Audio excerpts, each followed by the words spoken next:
कहानी शुरू होती है और हम देखते हैं एक शिप के कैप्टन को जिसका नाम रॉबिन्सन है। पहले वो नेवी में काम करता था, मगर अब वो 11 सालों से एक कंपनी अगोरा के लिए काम करता है। कंपनी समंदर में डूबे और गुमे हुए जहाजों को निकालने का काम करती है। फिर एक दिन ये कंपनी कुछ लोगों को जॉब से निकालती है, जिसमें रॉबिन्सन भी होता है। अचानक जॉब से निकाले जाने पर रॉबिन्सन काफी दुखी होता है, क्योंकि इस 11 सालों में उसकी बीवी और बेटा भी उससे बिछड़ चुके थे। काम की वजह से वो टाइम नहीं दे पाता था और उसकी वाइफ उसे छोड़कर चली गई थी। रॉबिन्सन का 11 साल एक बेटा भी होता है, मगर वो अब उसकी वाइफ के साथ रहता है। कंपनी में रॉबिन्सन का एक दोस्त भी होता है जिसका नाम कर्स्टन है। इसे भी नौकरी से निकाला जाता है। कर्स्टन पर बहुत कर्जा होता है और वो काफी परेशान भी होता है इस मामले में, और वो डिप्रेशन की गोलियां भी इस्तेमाल करता है। वो सब एक दिन बार में बैठे होते हैं। कर्स्टन एक राज के बारे में लोगों को बताता है, मगर इससे पहले हम ब्लैक सी के बारे में कुछ समझते हैं। ब्लैक सी 5 मुल्कों से सराउंडेड है और इसकी गहराई 2200 मीटर है।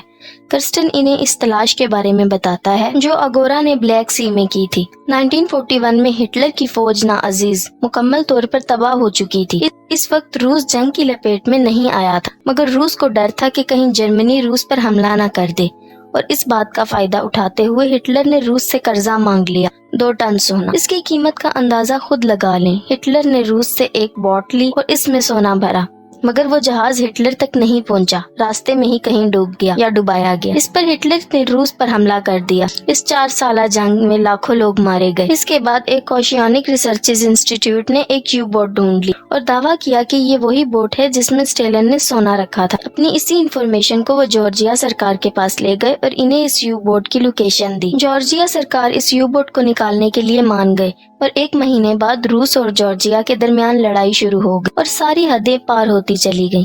रूस को यू बोट की लोकेशन के बारे में नहीं इल्म था, जॉर्जिया को इस बारे में पता था, लेकिन जब तक झगड़ा खत्म नहीं होगा कोई ब्लैक सी में दाखिल नहीं हो सकता और वो यू बोट तब तक समंदर में ही पड़ी रहेगी। जब रॉबिन्सन को इस बात का पता चला तो वो एक अमीर आदमी से इस बात के बारे में डिस्कस करता है, क्योंकि इस तलाश में काफी पैसे लगने वाले थे और इनको पैसों की सख्त जरूरत होती। वो शख्स जिसका नाम लेविस होता है, वो इसकी तलाश में इन्वेस्ट करने को तैयार होता है, मगर वो सारे सोने का 40% लेना चाहता है। रॉबिन्सन राजी हो जाता है और इसका दोस्त कर्स्टन डिप्रेशन की वजह से सुसाइड कर लेता है। रॉबिन्सन को इस तलाश में पैसा लगाने वाला मिल जाता है। पहले वो एक सबमरीन खरीदता है जो पुराना होता है, मगर इसे खरीद लेता है। रॉबिन्सन के साथ एक रशियन दोस्त होता है जिसका नाम ब्लैकी होता है। वो दोनों प्लान बनाते हैं और इस तलाश के लिए वो 12 लोगों का ग्रुप बनाते हैं, जिसमें आधे रूसी और आधे अंग्रेज होते हैं। रॉबिन्सन ग्रुप में रूसी लोगों को इसलिए लेता है कि जो सबमरीन वो लेते हैं वो रशियन है और ब्लैक सी पर रशियन का ही कब्जा है, तो रशियन अपने आदमियों से बचने में मददगार साबित होंगे और इस सबमरीन को चलाने के लिए कम से कम 12 लोगों की जरूरत पड़ती है। रशियन टीम में कुछ सिलेक्टेड लोगों को लेते हैं जो इस काम में काफी माहिर होते हैं। सोने की हिफाजत, इंजन की और कुकिंग के लिए कुछ लोगों को रखा जाता है। गोताखोरी के लिए उन्हें एक माहिर आदमी चाहिए होता है और वो एक पागल आदमी को रखते हैं जो कि गोताखोरी में बहुत माहिर होता है, जिसका नाम फ्रीजर है। टीम मुकम्मल होने और सबमरीन को लेने के बाद वो लोग समंदर की तरफ रवाना हो जाते हैं। जब रॉबिन्सन आखिरी दफा नीले आसमान की तरफ देखता है और सबमरीन का दरवाजा बंद करके इसे समंदर में ले जाते हैं, ग्रुप का हर एक आदमी अपनी पोस्ट संभाल लेता है और सोने की तलाश में निकल जाते हैं।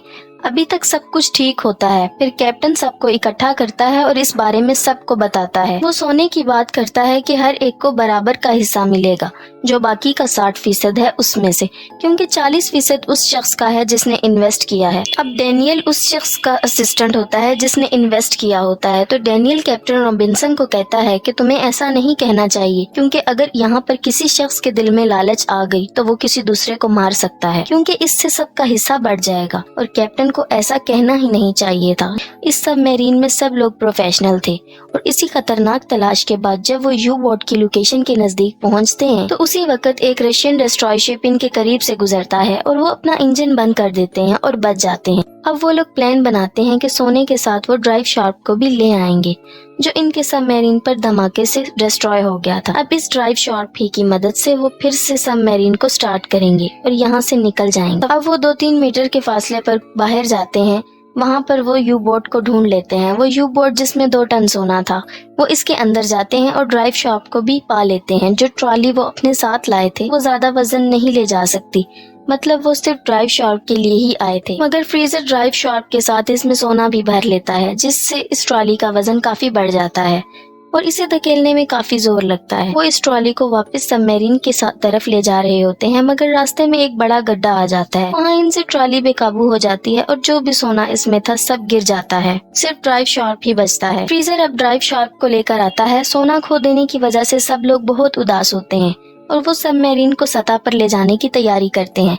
मगर यहाँ डेनियल लेविस का असिस्टेंट कैप्टन रॉबिन्सन को एक राज बताता है कि ये सब एक प्लान के तहत किया गया है। कोई अमीर शख्स लेविस है ही नहीं जिसने इसमें इन्वेस्ट किया।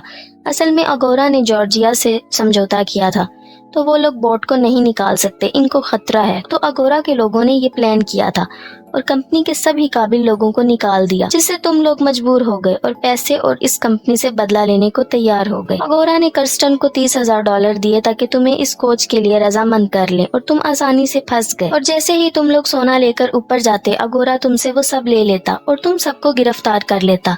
ये सब सुनकर रॉबिन्सन गुस्से से पागल हो जाता है कि कंपनी इतनी जालिम भी हो सकती है। अब जो सोना गिर गया वो तो वापस नहीं आ सकता। इसके अलावा और भी सोना था जिसको वो सबमरीन में लाते हैं, जो 3 टन है। ये इनकी सोच से भी ज्यादा होता है। अब तो इनको लेविस को भी 40% नहीं देने होंगे, सारा सोना इनका ही है। वो 8 लोग बच जाते हैं, हर एक को 82 मिलियन मिलेंगे अगर वो इस सोने को ले जाने में कामयाब हो जाते हैं। अब वो लोग अपनी लोकेशन पर नहीं जाएंगे, वहाँ से दूर चले जाएंगे ताकि अगोरा से बच सकें। अब वो लोग सोना ले लेते हैं और ड्राइव शार्प को चलाते हैं और इन्हें शक होता है कि वो चले या नहीं। वो सोचते हैं कि या तो वो हमेशा के लिए निकल जाएंगे या इसमें हमेशा के लिए फंस जाएंगे और मर जाएंगे। वो सबमरीन के इंजन को स्टार्ट करते हैं और इनकी सबमरीन चलने लगती है। वो सब बहुत खुश होते हैं कि अब वो अमीर हो जाएंगे, मगर कुछ दूर जाकर उनको हेल्पर्स की मदद से पता चलता है। सबको अलर्ट करते हैं और सबमरीन रोकने को कहते हैं। वो इसे रोकने की कोशिश करते हैं और मुश्किल से इसे रोकते हैं। मैप में कोई गड़बड़ हो जाती है और वो लोग चट्टानों में फंस जाते हैं। वो इन चट्टानों को पार कर सकते थे क्योंकि इनमें से वो 40 मिनट में से निकल सकते हैं। अब वो हेल्पर्स को बिठाते हैं और इसे चट्टानों से निकालने की कोशिश करते हैं। फिर अचानक किसी प्रॉब्लम की वजह से सबमरीन में ब्लास्ट होता है और सबमरीन समंदर में जा गिरती है और इसमें होल हो जाते हैं, जिससे इसमें पानी भरने लगता है। सब लोग पानी को रोकने की कोशिश करते हैं मगर वो कुछ नहीं कर पाते। इस हादसे में सब लोग मारे जाते हैं। रॉबिन्सन और उसके 2 साथी बचते हैं। रॉबिन्सन अपने साथियों को निकाल देता है मगर खुद नहीं बच पाता, क्योंकि इन दोनों को बचाने के लिए पीछे किसी एक का होना लाजमी होता है सबमरीन को कंट्रोल करने के लिए। और वो इसी समंदर में सबमरीन के साथ हमेशा हमेशा के लिए रह जाता है। ब्लैक सी की कहानी कैसी लगी जरूर बताइए।